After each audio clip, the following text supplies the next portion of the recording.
İsa Mesih Hudayın sözü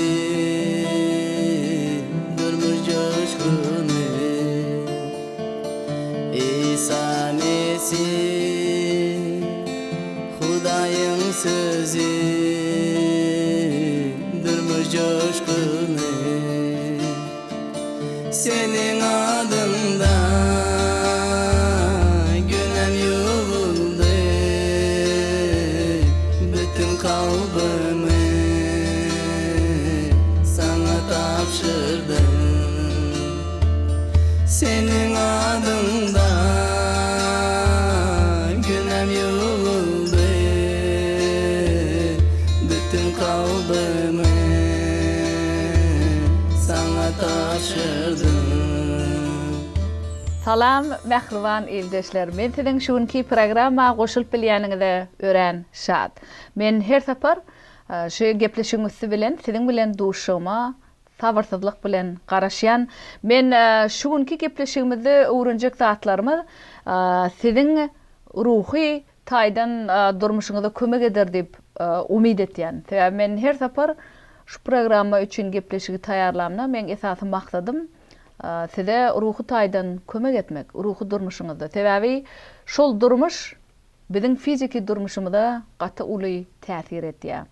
Ýadyňyzda bolsa biz geçen gepleşigimiziň ahyryna Efesler kitabynyň 4-nji babynyň 1-nji 16-njy aýatlaryny siziň bilen okap geçipdik. Şu ýerde Pawlus biregi kabul edip sabırly ýaşamaklyga bizi çağırypdy. Ýadyňyzda bolsa men şol başda 1-nji 6-njy aýatlaryna siziň bilen seredip geçipdim. Onda näme diýipdi? Şol öz Hudaý sizi näil çağıran bolsa, şol çağırylışyňyza münasip ýaşaň diýipdi. Sebäbi biz Hudaýyň häsiýeti mukaddes. Şoň üçin biz İsa Mesih kalmada kabul edenden soň şol İsa Mesihiň mukaddeslik häsiýetini öz durmuşymyzyň üstü bilen görkezmeliğine. Şoň üçin Pawlus bize çağırylışyňyza münasip ýaşamagyňyzy haýyşt etýän diýip ýüzlenýär. Şol Efesleriň ýygnaşygyna şeýle ýüzlenen, täze şu ýerde olaň arasynda edil şugun biziň aramyzda bolşýaly problemalar bolmaly. Ol ýene-de şol Efesler ýygnagynaklary pesgöwülli, birek bilen ýumşak bolmaga çağırpdy ýadyňyzda bolsa, hemem sabır takatlykda mähir muhabbet bilen bireňize çydap ýaşaň diýip olara gaty gowy maslahatlar beripdi. Soň 3-nji aýatda näme diýipdi ol? Özara parahatlykda ýaşaň diýip, öz araňyzda şeýle etmek bilen siz mukaddes ruhuň birligini goramaga dyrjaşyň diýipdi. Mukaddes ruhuň üstü bilen bize berilen birligi biz günnelik durmuşymyzda öz aramyzda gorap saklamaga çalışmaly. Indi men şu gün siziň bilen 11-nji aýat bilen 16-njy aýat aýrlygyny ýene-de bir gezep okap geçmekçi. Ene Mesihiň özi käbirlerini rasul, käbirlerini peýgamber, başga birlerini hoşgabarçy, öwrüdüji, beýleki birlerini ýygdagyň çopollar edip belledi. Olaryň wezipesi Hudaýyň halkyny oňa hyzmat etmäge taýarlamakdan we Mesihiň bedeni bolan imanlar ýygnagyny berkitmekden ibaratdyr. Munyň netijesinde hemmämiz imanda bir bolup, Hudaýyň ogly Mesihi tanap bilip, ol ýaly doly kämillige ýeter. Şeýdip mundan beýlek insanlaryň ýalançylygynyň we ökdelik bilen düdýän her hili taglymatynyň şemalyna kowulyp, eýlek beýlek iteklenýän çağalar ýaly bolmarys. Tersine, hakykaty süýgü bilen aýdyp, bedeniň başy bolan Mesih ýaly hemme taraplayyn kämilleşer. Onun ýolbaşçylygy aslynda tutuş beden her boğunun kömegi bilen bağlanyp oňa birikdirilýär. Her agdanyň kadaly işlemegi netijesinde beden kemaly gelip süýgü arkaly sadaşykly hereket etýär diýär. Gaty köp zatlar bärde öwrenýär. Biz şol İsa Mesih'däki täze durmuşymyzda şol İsa Mesih'iň bize beren peşkeşlerini ulanmak bilen biz birege hyzmat etmeli. Birege süýgü bilen hyzmat edin diýip. Ene bu barada Pawlus Galatyalar kitabynyň 5-nji babynyň 13-nji aýatyna da şeýle maslahat beripdi. Birek bilen dawa edip dawa jenjel etmän eýsem süýgü üstü bilen birege hyzmat edin. İsa Mesih size öz mukaddes ruhunyň üstü bilen azatlyk berdi. Indi şol azatlygy birek bilen dawa jenjel edip ýutmaň diýdi Galatiýalar kitabynyň 5-nji babynda. Eýsem şol İsa Mesih tarapyndan berilen azatlygy siz söýgü bilen birek birege hyzmat etmäge ulanyň diýip şeýle aýdypdy. Ene şu ýerde de nähili peşkeşleriň bir de Hudaý tarapyndan berilýändigini görkezýär. Käberiňiz mugallim bolýaňyz, Hudaý mukaddes sözüni öwretýäňiz, käberiňizde ýygnagyň çopallary bolýaňyz. Şolaryň wezipesiniň esasy maksady näme diýär? Wezipesi Hudaýyň halkyny oňa hyzmat etmäge taýarlamaklyk. Bize Hudaý nähili peşkeş beren bolsa, biz şol peşkeşi Hudaýy şöhratlandyrmak üçin ulanýar. Hemem şol öz aramyzda beýleki Hudaýyň halkyny Hudaýa hyzmat etmäge taýarlamaly. Şol biziň esasy rolumyz. Ýani şonu şeýle ýagdaýda biz birege şeýle ýagdaýda kömek etsek, elbetde aramyzda sazlaşyk gatnaşyk bolýar. Hemem Mesihiň bedeni bolan imanlar ýygnagyny berkidiňdiýär. Nähili peşkeş berilen bolsa size dawa jenjel goýun, aýryň. Size mukaddes ruhuňyz bilen berilen birligi gorap saklaň. Hemem öz araňyzda şol beýleki imanlary Hudaýa hyzmat etmäge taýarlaň. Şeýle hem şol imanlar ýygnagyny berkidiň şeýle etmek bilen öz araňyzda. Ene şonu biz Hudaýa hyzmat edip öz aramyzda birege bolan gatnaşykda Hudaý bilen gatnaşygymyzda da parahatçylyk bolup bilýär biziň aramyzda. Ýene de 13-nji aýatda Pawlus näme maslahat berýär? Munyň netije hemmämiz diýär, munyň netijesinde bir imana bolup Hudaýyň ogly Mesihi tanap bilip ol ýaly dolu kämillige ýetersiýär. Eger biz şeýle sazlaşykly, parahatlykly hereket etsek diýär. Bar ünsümizde Hudaýa hyzmat etmek, hemem şol beýleki iman etýärler Hudaýa hyzmat etmäge taýarlap, şolaryň imanyny nähili berkitmeli, nähili kömek etmeli. Şo barada şeý dip oýlanyp ýaşasak diýär, şoň netijesinde biziň hemmämiz bir imana bolup Hudaýyň ogly İsa Mesihi gowy tanap bilip, edil şo İsa Mesihiň bolşy ýaly bizem doly kämillige ýetersiýär. Siz İsa Mesihiň durmuşy barada oýlanyň, ol günäsiz, pak, tämiz bolan. Eger biz Hudaýa hormat getirip birege hormatlap, sazlaşykly, parahatçylykly gatnaşykda ýaşasak diýär. Hudaýyň mukaddes ruhuny görä ýaşasak, bizem şol İsa Mesih ýaly doly kämillige ýetersiýär. Ene Pawlus bize şonu ýatlady otýar. Hem şol İsa Mesihiň häsiýetine görä ýaşasak.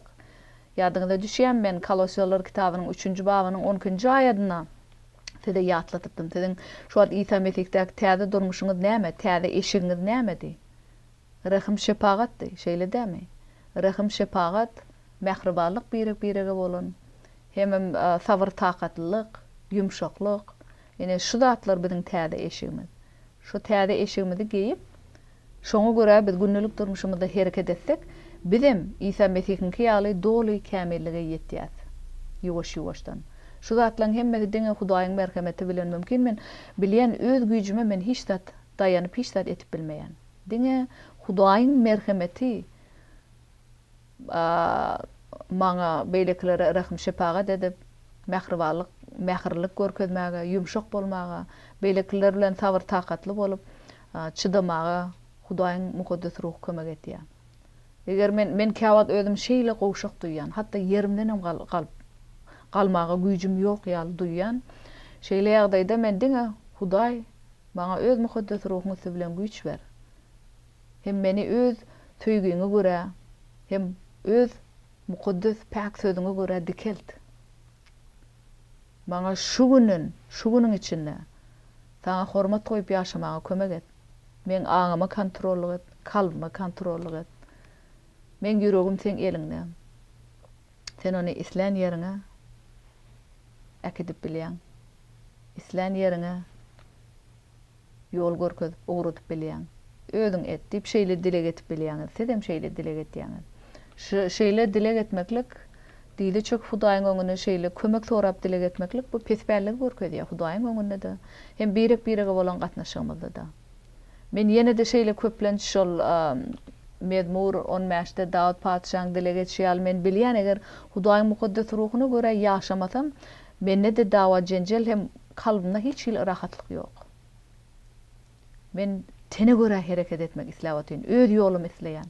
Hudaý maňa garaş diýenem bolsa men öz ýolumdan gitmek isleýän. Täbi men tenim şonu etmek isleýän. A Hudaýyň ruhy garaş diýän. Ýöne şeýle ýagdaýlarda biz şu Dawud padşahyň aýtýan men şeýle dile getýän Hudaý men kalbymda sen merhametinden başka merhametiň bolmadyk bolsa mende hiç hili gowluk ýok. Senden başga menden gowluk ýok. Dip şeýle dile getýän. Täbi men bilýän, eger Hudaýyň merhameti maňa ýol görkezip kömek etmese menne de beýlekler bilen taýdaşykly parahatçylyk gatnaşyk bolmaýar. A ýöne men haçan şu Hudaýa ýüzlenip oň ruhyna maňa kömek et. Men bilýän sensiz mende hiç hili gowluk ýok diýip Dawud padşahyň eden dilegini etýän. Tidem şeýle edip bilýäňiz. Birek-birege bolan gatnaşykda, Hudaýa bolan gatnaşyňyzda, a şeýle ýagdaýda Hudaý bize kömek etmäge taýýar hemişe. Hem özi bilen taýdaşykly gatnaşyk berýär bize. Parahatçylykly. Hem biziň kalbymyzda rahatlyk bolýar. Ene menem tide şeýle dile etmäge çagyrýan. Yine de 14-nji aýatda näme diýär? Şeýdip mundan beýlek insanlaryň ýalançylygynyň we ökdelik bilen düzýän her hili taglymatynyň şemalyna gowulyp, eýlek-beýlek iteklenýän çagalar ýaly bolmarsyň. Eger biz şol 13-nji aýatda aýdylýaly Isa Mesih ýaly dolu kämillige ýeten pursatymyzda ýa-da şol ýetmek islenmede insanlaryň ýalançylygy ýa-da her bir insanyň aýtýan sözüne ynanyp, olaryň ökdelik bilen her hili diýen zatlaryna ýalançylyk, mekirlik bilen aýtýan zatlaryna, taglymatlaryna eýerip, Hudaýyň sözüni bilmesek, her bir aýdylýan zatlara eýerip, onu näme diýe berdi? Eýlek-beýlek iteklenýän çagalar ýaly bolýar. Siz bilýäňiz-de kiçik çagalar gözeňize getirip görüň. Eger ene atalary olar üçin çözgüç çözmese, olar nähili çözgüç çözmeldigini bilmeýärler. Näme saýlamalydygyny bilmeýärler, şeýle dämi? Ýöne ene ata çagalara näme etmeli, nirä gitmeli, şu zatlar barada olara hemişe görkezme berýär ene ata. Eger siz ene bolsaňyz bilýäňiz şu zatlary öz çagalaňyzda hemişe nähili maslahatlar berip, nähili ýol görkezýäňiz. Olar şu siziň beren ýoluňyzy, görkezen ýoluňyzdan ýöreýär. Ene bärde de şol Pawlus bize 14-nji aýatda eger siz Hudaýyň mukaddes ruhyna görä ýaşamaýan bolsaňyz, öz günäl teniňize görä ýaşaýan bolsaňyz, onu siz hemem Hudaýyň sözüni bilmeseňiz diýär.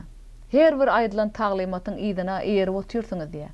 Eger siz her bir aýdylýan taglymatyň ýygyna eýerip otursaňyz, onda eýlek-beýlek iteklenýän çaga ýaly bolýaňyz diýär. Öz-özüňiz çözüp bileňiz. Bir zat diýse, oňa gulak asyp otursaňyz, ýene beýleki bir zat diýse, oňa da gulak asyp, şol iki zadyň arasyna eýlek-beýlek atylyp otursaňyz. Ene bu zatlar Hudaýa hormat getirmeýär. Pawlus bize şonu görkezmek isleýär berdi. Şoň üçin biz hemişe şol Hudaýdan diläp, Isa Mesihiň dolu kämillige ýetişi ýaly biziňem esasy maksadymyz şu bolmaly. Birek-birege bolan gatnaşykda, Hudaýa bolan gatnaşykda. Hudaý nähili hereket ederdi biziň ýerimizde bolana. Siz şu soraw soraň. Birek-birege bolan gatnaşykda, eger şu wagt Isa şu ýerde bolan bolsa nähili hereket ederdi? Ol näme diýerdi? We şoňa görä biz jogap berip, şoňa görä biz hereket etýär. Ene 15-nji aýatda Pawlus bize şeýle diýär: "Tersine hakykaty süýgü bilen aýdyp, bedeniň başy bolan Mesih ýaly hemme taraplaýyn kämilleşer" diýär. Eger biz Hudaýyň ýolundan ýörep, Hudaýyň mukaddes ruhyna görä hereket etsek diýär, onda näme diýär? Hakykaty süýgü bilen aýtmaly birek-birege. Aýdar diýär. Täze şol Hudaýyň häsiýetine gabat gelýär. Biz elbetde birek-birege hakykat aýtmaly, ýöne on süýgü bilen, ýumşaklyk bilen, mähirlik bilen aýtmaly. Gahar gadap bilen aýtmaly däl. Ýa gahar gadap Hudaýyň ruhundan gelmeýär. Ýene de diýär şol bedeniň başy bolan Mesih ýaly hemme taraplaýyn kämilleşer. Eger biz şol birek-birege hakykaty süýgü, mulaýymlyk bilen aýtsak, onda biz Isa Mesih ýaly hemme taraplaýyn kämilleşýär diýär. 16-njy aýatda näme diýär? Onuň ýolbaşçylygy aslynda tutuş beden her boğunun kömegi bilen bağlanıp onu biriktirilýär. Her agdanyň kadaly işlemegi netijesinde beden kemala gelip süýgü arkaly taýdaşykly hereket etýär diýär. Ene biz Isa Mesihde şol bir beden, bir ten, şol Isa Mesih bilen biz birek-birek bilen bir birikdirilen niye berdi Pavlus. Her agdanın kadalı işlemegi netijesinde biz üsiyat. Haçan biz bize verilen peşkeşi ulan birege tüyügü bilen hizmet edemede şoň netijesinde beden kemale gelip tüyügü arkaly sazlaşykly hereket etýär diýär. Sazlaşykly gatnaşyk bolýar aramyzda. Menem tedi şurda aýdylýan zatlar barada, oýlanmaga çagyrýan hem öz durmuşyňyzda şol nähili hereketde. Şoňa da şu şurda aýdylýan zatlar tedi ýerine ýetirýäňizmi? Oýlanyň şu barada. Hudaý bilen gatnaşyňyzda, birek bilen gatnaşyňyzda. Men bilýän sedem sazlaşykly paragatçylyk gatnaşyk etleýäňiz şeýle dämi? Kalbyňyzda rahatlyk etleýäňiz. Her birimizden rahatlyk etleýär. Täbi kalbymyzda, aňymyzda rahatlygyň bolmagy biziň bedenimizde hem gowy saglyk berýär, ýaşaýyş durmuş berýär. Gahar gadap bolsa biziň ýaşymyzy kemeltýär. Saglygymyzy diýen ýeterýär. Ýene de Rimler kitabynyň 14-nji babynyň 1-23-nji ayatlarynyň aralygyna siz özüňiz okap bilersiňiz. Şu ýerde Pawlus bize doganyny ýazgarma diýär. Şu barada bize matlagat berip otýar. Esasy şu ýerde aýdylýan tekst kontekstde şol enne Pawlus Rimler ýygnagynaklara aýdyp otýar şu zatlary. Sebäbi şolaryň arasynda biregi ýazgarmaklyk problemasy bolupdyr. Şoň üçin Pawlus olary näme etmeli däldigini aýdyp otýar. Gelin ädir şoňa gysgaça teretip geçelim. İmany gowşagy onuň garaýşlary barada jiddelleşmeden kabul edin. Misal üçin käbirleriň imany hemme-de imäge ygtyar etse, käbirleriňki diňe gök önümleri imäge ygtyar etýänler. Islenlik tagamy iýip bilýän imaly, iýmeýän imala äsgermezlik etmesin. Iýmeýände hemme-de iýäni ýazgarmasyn. Täbi Hudaý ony kabul edenler. Başga biriniň hyzmatkaryny ýazgarar ýaly sen kimmişiň? Hyzmatkaryň ödüne buýrulary berjay edip etmädigin diňe onuň hojaýyny kesgitleýänler. Ýöne hyzmatkar özüne buýrulary berjay edip biler. Täbi onuň hojaýyny repdir.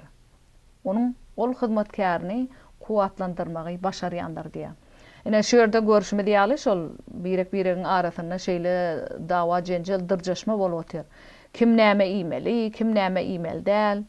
Ýöne Hudaýyň esasy maksady bärde, biziň esasy maksadymyz Hudaýy ony hoşal etmek barada gurrungyda otýar. Biziň her birimize güýç berýän hem Rabbim özü diýär. Şoň üçin biz kim näme iýä, biriniň imany gowşak bolsa, onuň garaýşlary barada jedelleşmäň, eýsem jedelleşmän onu kabul edin gowşak imany bilen. Hem oňa imanyny ösmäge kömek edin diýär Pawlus. Ene käbiriňiziň imanyňyz hemme-de imäge ygtyar berýär. Käbirleriňki bolsa diňe gök önümleri imäge ygtyar etýär. Ýöne islenlik tagamy iýip bilýän imaly, iýmeýän imala äsgermezlik etme diýär. Birege hökm etmäň diýär. Sebäbi İsa Mesih'iň işi bu zatlar. Biziň işimiz däl. Biz özümizin öňümizde näme goýulan bolsa şonu berjay edip biz şoňa esasy üns bermeli. Şoň üçin her birimiz öz borjumyzy, özümize buýrulan zatlar berjay etmeli diýär. Hemem bize kuwatlandyrýar. Özümize berilen zatlary ýerine ýetirmekde Rab bizi kuwatlandyrýan ekeni.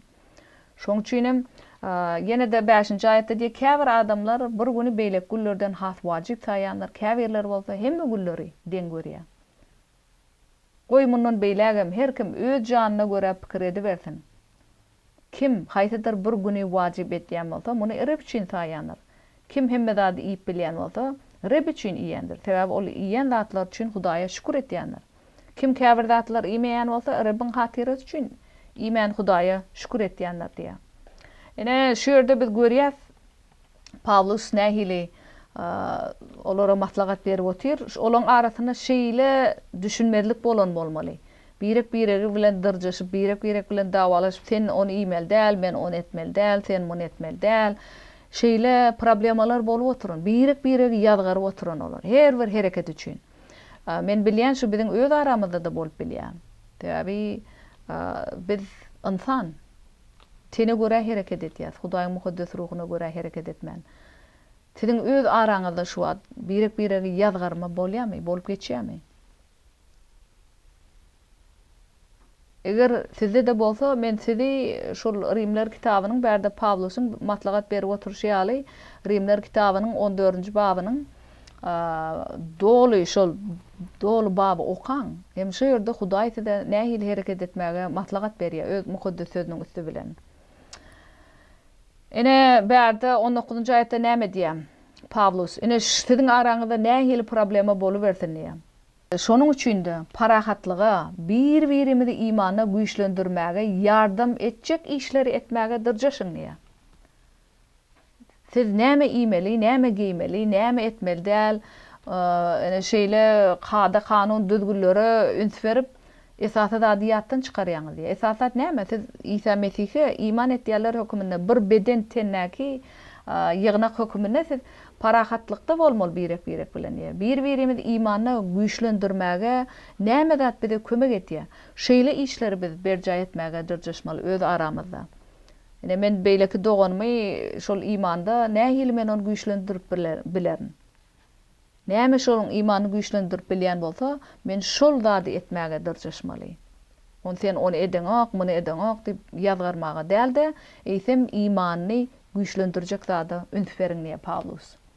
Yine de 18-nji aýatda kim İsa Mesih'e şeýle hyzmat edýän bolsa, Hudaý hoşnut edip adamlaryň hormatyna munasip bolýar. Eger biz Hudaýyň şalygy iýmek içmek däl de mukaddes ruhyň peşkeş berýän dogrulygy, parahatlygy, şatlygy şu zatlaryň ýygynyň biz gitmeli. Pawlus bize şonu öwredip otur bärde. Siz et iýmek, şerap iýmek ýa-da haýsydyr başga bir zat doganyň büdüremegine sebäp bolýan bolsa, olary etmedlik ýagşydyr. Iýip içmeklik baradaky ynançlaryňy diňe öýdüň we Hudaý bilsin diýär. Sende näme pikirler bolsa iýmek içmek barada bu diňe sen bilen Hudaýyň arasynda diýär. Onu beýleklere ýazgarma diýär. Eger beýlekler sen etmeýän zadyňy etmeýän bolsalar, onu olary ýazgarma diýär. Sebäp sen näme etýän bolsaň bu diňe sen bilen Hudaýyň arasynda. Gaty serhesap bolmaly biz bärde. Öz ynançyňa görä hereket edip öz özüňi ýazgarmaýan adam batyldyr diýär. Iýipde öz iýany barada şüphelenýän adam eýem hökm edilendir. Sebäp ol öz imana göre hareket etýän däldir. İmana göre edilmedik zat günädir diýär. Näme etýän bolsaň, iman bilen et diýär. Eger şonu imansyz etseň, onu bu hareket günä diýär. Bu 23-nji aýatda Pawlus bize şonu aýdyp otur. Yine de Efesler kitabynyň 4-nji babynyň 15-nji aýatyna diýär, hakykaty söýgü bilen aýdyp bedeniň başı bolan Mesih ýaly hemme taraplaryň kämilleşiň diýär. Edil İsa Mesih'in dolu kamil bolşy ýaly bizem şu tarapy, şu häsiýete, şu durmuşa ymtylmaly. Hem birege hakykaty söýgü bilen aýdyň diýär. Birege sen on etme, mun etme diýip şeýle darap oturmagyna esem hakykaty söýgü bilen aýdyp dolu kamillige İsa Mesih'in kamil bolşy ýaly sizem şol kamillige eýe bolmaga dyrjaşyň diýip Pawlus bize şonu aýtýar. Yine de Efesler kitabynyň 4-nji babynyň 29-njy aýatyna Pawlus bize gaty gowmatlagat berýär. Agdyňyzdan hiç açan yaramaz söz çykmasyn. Gaýtam dinleýärleriň mätäşliklerine görä gerekli sözler sözläp olary uruklandyryň. Şonda sözleriňiz olary peýda getirer diýär. Siz öz araňyzda parahatçylykly, sazlaşykly gatnaşykda bolmak isleýäňizmi şol imanlar ýygnagynyň arasynda? Onu şu ýerde Pawlusyň aýdyşy ýaly biz birege haçan bir söz aýdamyzda şol agdyňyzdan hiç açan yaramaz söz çykmasyn diýär. Täbi bu Hudaýyň häsiýetine gawat gelmeýär. Hudaýyň häsiýetine täze eşik näme diýdik biz? Rahim, şepagat, mähribanlyk, pesbällik, hem mulaýymlyk we sabr takatlyk. Birek bilen sabrly bolmak. Ene şu zatlar Hudaýyň häsiýetine gawat gelýär. Agdyňyzdan hiç açan yaramaz söz çykmasyn diýär. Birege bolan gatnaşyňyzda. Eýsem näme ediň diýär? Şu dinleýärleriň mätäşliklerine görä gerekli sözleri aýdyň diýär. Hem şeýletmek bilen siz şonu beýleki doganyňyzy uruklandyrýaňyz. Siziň agdyňyzdan çykýan sözleriňiz olary peýda getirýär. Şoň üçin biz hemişe bir söz aýtmanhak, hemişe öz aňymyzda şol barada oýlanmaly. Şu sözü aýtmadymdan öň. Men şu aýtjak sözüm şu dinläp oturan adama peýda getirermi ýa-da getirmez? Ýa men dinläp oturan aýala peýda getirermi ýa-da getirmez? Şu barada biz oýlanmaly. Eger peýda getirmeýän bolsa, onda biz aýtmaly däl şonu. Her bir aýtjak sözümiz şu dinleýärler, bizi dinleýärleriň mätäşliklerine görä gerekli sözler bolmaly. Şeýletmek bilen biz birik ruhlandyrmaly. Ene şeýle ýaşaýyş, bize sazlaşykly ýaşaýyş gatnaşyklary berýär. Parahatlykly gatnaşyklary berýär. Şeýle ýagdaýda mukaddes päklikde ýaşamaklyk. Hemem şol İsa Mesih'däki täze durmuşa görä, täze eşik giyinip, şoňa görä ýaşamaklyk Hudaýa hormat getirýär. Netijesinde bizim Hudaý bilen gatnaşygymyzda, beýleklere bolan gatnaşygymyzda parahatlykly, sazlaşykly gatnaşyk bolýan ekeni. Ýene de Rimler kitabynyň 15-nji babynyň 5-nji 7-nji aýatyna da İsa näme diýipdi? Pawlus näme diýär bize?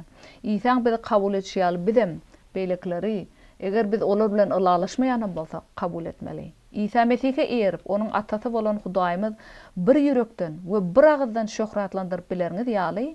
Goý sabarlygyň we teselligiň gözbaşy bolan Hudaý size agdy berlik bersin.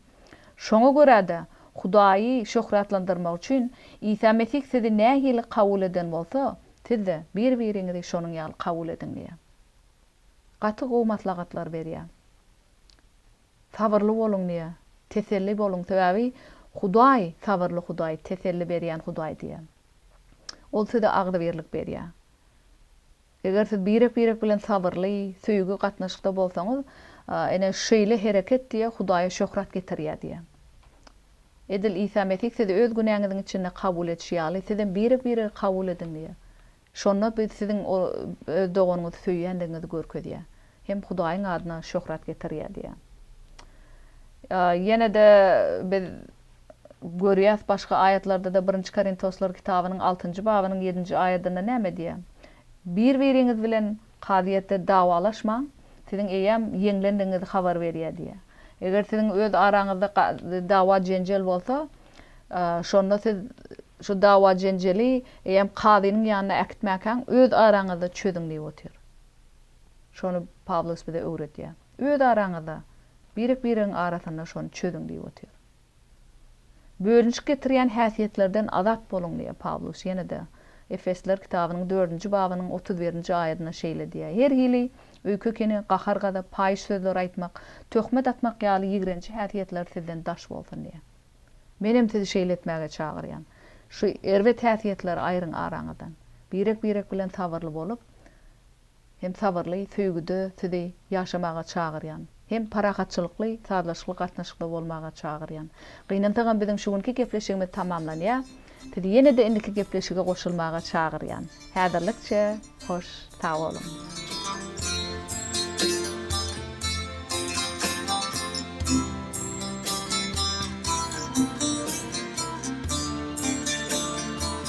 Senin adında günem yolunu bütün kalbimi sana tapşır.